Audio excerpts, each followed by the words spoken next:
My name is Kirti Gautam and I am from Delhi. By qualification, I am a B.Tech in Biotechnology and soon I will be a food technologist. I have 10 years of experience in food industry and since last 3 years I am a food safety trainer under this FOSTAC program associated with Green Food Consultancy and other training partners. So आज के लिए आपकी trainer और assessor मैं और I am supported by Dr. Rukhsar. So Rukhsar, please come. So she will be the trainer for the day. I will be the trainer for the day. We both will be the assessor for this training session. So Rukhsar, please introduce yourself. Assalamualaikum. I'm Dr. Rukhsar Said Shah. I have a PhD in food technology. Recently passed out किया है मैंने from Amity University Noida. So I'll be joining her as a co-presenter, I would say. She'll be the trainer and assessor too.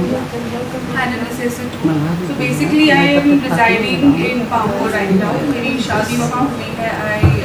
मेरा मायका हैदरपुरा में है. I had 2 kids and all. वो that personal things don't matter there. So that would be my introduction. Yeah. For All right. Perfect. Thank you so much. इनका बहुत अच्छा काम रहा है पहले से। इन्होंने जो फूड सेफ्टी लॉज को इम्प्लीमेंट करने में अपना बड़ा योगदान दिया है right from the day first. हम इनके बड़े शुक्रगुजार हैं और आज जो हम यहाँ ट्रेनिंग करवा रहे हैं आप लोगों की, इसमें भी इनका बड़ा रोल रहा। तो मैं पर्टिकुलरली शौकत साहब और जो इनके मेंबर्स हैं उनका शुक्रिया अदा करता हूँ। तो उसके साथ साथ देखिए मैं थोड़ा बिकॉज हमें तो देवकाम साहब ने बुलाया है, हमें वहाँ भी कोई मीटिंग अटेंड करनी है, और थोड़ा हम अपना टाइम दे देंगे और अगर आपको भी कोई क्वेश्चन होगा लेटर ऑन आप वो क्वेश्चन बता सकते हैं। पहले हम अपनी इंट्रोडक्शन दे देंगे। I am assistant commissioner food safety for district Srinagar, also holding the charge of assistant commissioner legal come intelligence Kashmir. Madam ये हमारे डिप्टी कमिश्नर फूड सेफ्टी हैं, ये आप इनको जानते हैं, प्रॉमिनेंट पर्सनैलिटी हैं शौकत साहब। तो ये अपने खुद इंट्रोडक्शन दे देंगे। हाय, गुड मॉर्निंग, अस्सलाम वालेकुम। मैं डॉक्टर शंकर गोयनका हूँ और मैं न्यू दिल्ली से हूँ। मेरा बेसिक काम पढ़ाने का है और मेरे स्कूल्स हैं, गोयनका पब्लिक स्कूल यहाँ भी पढ़ाना ही है। तो मैं उसके लिए आया हूँ। बाबा साहब, thank you very much. And sir, I did lot of work in Jammu के श्रीनगर स्पेशली, और मैंने यहाँ के जो स्कूल्स हैं उनके अंदर रिवैम्पिंग का काम काफ़ी किया है यहाँ पे, कि बच्चों को कैसे मोटिवेशन मिले, कैसे वो लोग इस धारा से लाएं। और सर 2 साल पहले मैंने 500 बच्चों को दिल्ली बुलाया था 26 जनवरी की जो परेड होती उसमें। तो ये जो 500 बच्चे मेरे साथ में 1.5 महीना रहे थे दिल्ली के अंदर, और जब वो वापस आए तो आई am sure they had lot of value है। तो सर कैन आई टेक 2-3? या देखिए जनाब, मेरा क्या मानना है कि इस दुनिया में 90% लोग जो पढ़ते हैं वो करते नहीं, और जो काम वो करते हैं उसकी उन्होंने कभी पढ़ाई नहीं करी होती, क्योंकि पता ही नहीं होता है कि लाइफ में करना क्या है। और ये जो मैम अभी सेफ्टी की बात कर रही थी तो मुझे काफी सीखने को मिला। तो जैसे मैम ने कहा कि ट्रक की सेफ्टी होनी चाहिए, होटल की होनी चाहिए, तो मैंने आज तक सर देखा नहीं कि कोई ट्रक वाला भी अपना FSI का लाइसेंस लेके चलता है। So I am sure this is something very great to learn. और सेफ्टी जो मुझे समझ में आता है सर, मैं पिलानी पढ़ता था और क्लास 8 में स्कूल जा रहा था, तो ट्रेन का एक स्टेशन आता है नागदा बोल के राजस्थान में, तो वहां पे ट्रेन 1 मिनट के लिए रुकती है। तो जैसी ट्रेन रुकी और जैसे हम बच्चे लोग थे तो कुछ गेट पे देखते थे, तो गाड़ी चलने लगी और एक चाय वाला चाय दे रहा था। तो उसने कहा सर गाड़ी चल जाएगी, बोले कोई बात नहीं, तू मुझे जल्दी दे दे। और उसने क्या करा कि वो 25 पैसे का चाय का कप था और उसने देखा नहीं कितना गर्म है, और उस लड़के ने क्या करा, वो चाय का कप लिया और सीधा पी लिया, और वो जगह पे उसकी डेथ हो गई। तो मुझे समझ में आया कि चाय भी पीना हो, यानी चाय भी पीनी हो तो सेफ्टी होना चाहिए।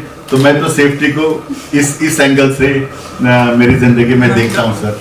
तो thank you very much for inviting me, और मैं आप सबका बहुत शुक्रगुजार हूँ सर कि आपने मुझे यहाँ बात करने का और आपके बीच में आने का मौका दिया। देखिए, जब भी ऐसे अवेयरनेस प्रोग्राम होते हैं तो मेरे ख्याल से we should take 1 step forward. और जो मैं चाहता हूं कि हमारे जो स्टेक होल्डर्स ने ये मीट ऑर्गेनाइज किया है, ये न सिर्फ एक मेरे ख्याल से एक सोसाइटी की तरफ अपनी एक ड्यूटी दिखाई है कि जो ये अवेयरनेस होती है तब होती है जब कंसर्न डिपार्टमेंट्स हमारे सामने होते हैं, कंसर्न ऑफिशियल्स जो है वो बताते हैं हमें कि क्या चीजें करनी है। जिससे कि ये फूड सेफ्टी एक्ट जो है इम्प्लीमेंटेशन इन रियल सेंस में हो जाए। ये तब चीजें होती हैं जब ऐसी इंटरेक्शन होती है।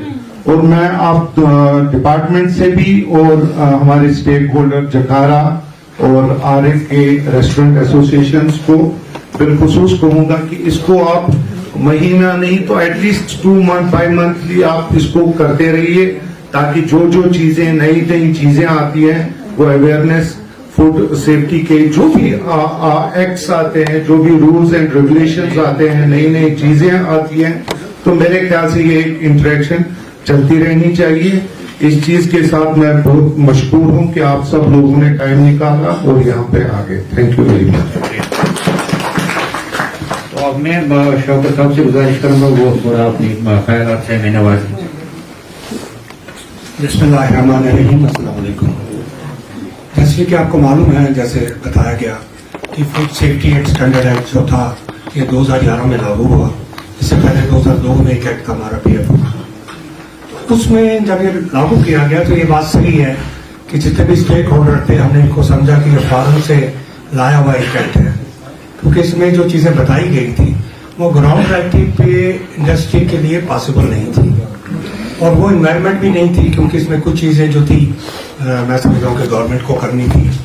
इसमें सबसे पहले हर जगह पर एक अच्छी लेबॉर्ट्री होना जरूरी था और उसके बाद जो इन्वायरमेंट थी, हमारा वेस्टेज का उठाने का सिस्टम, या दूसरी चीजें थी, तो वो सब इन्वॉल्व होने के बाद ही हम एक अच्छा सिस्टम दे सकते थे। लेकिन चलिए, हमने उस वक्त भी इस पर बहुत सेमिनार हुए तो हमने कहा कि हम इसको शुरुआत करते हैं और हमें आगे लेके जाएंगे। और जैसे राज साहब ने खुद कहा कि आज ये जब किसी यूनिट में जाते हैं तो काफी बेहतरी आई है, और उसके लिए इनका डिपार्टमेंट दारुखुसूस मैडम और राज साहब को मैं खासतौर पर हमारे कमिश्नर साहब और डिप्टी कमिश्नर साहब को भी मुबारकबाद है। तो उन्होंने बहुत ज्यादा काम किया, बहुत ज्यादा तंग नहीं किया गया यूनिट्स को। जब आए उन्होंने बताया यूनिट्स को कि ये चीजें आप में कमी है, अब हम 15 दिन महीने में इसको ठीक कीजिए। तो जैसे कहते हैं ना, एक छोटे बच्चे को सिखाया गया, ऐसा नहीं किया गया कि वो रूल्स सख्ती से इम्प्लीमेंट किया गया, ऐसा नहीं किया गया। जो उस वक्त हमारी गुजारिश थी और उसी पे किया गया।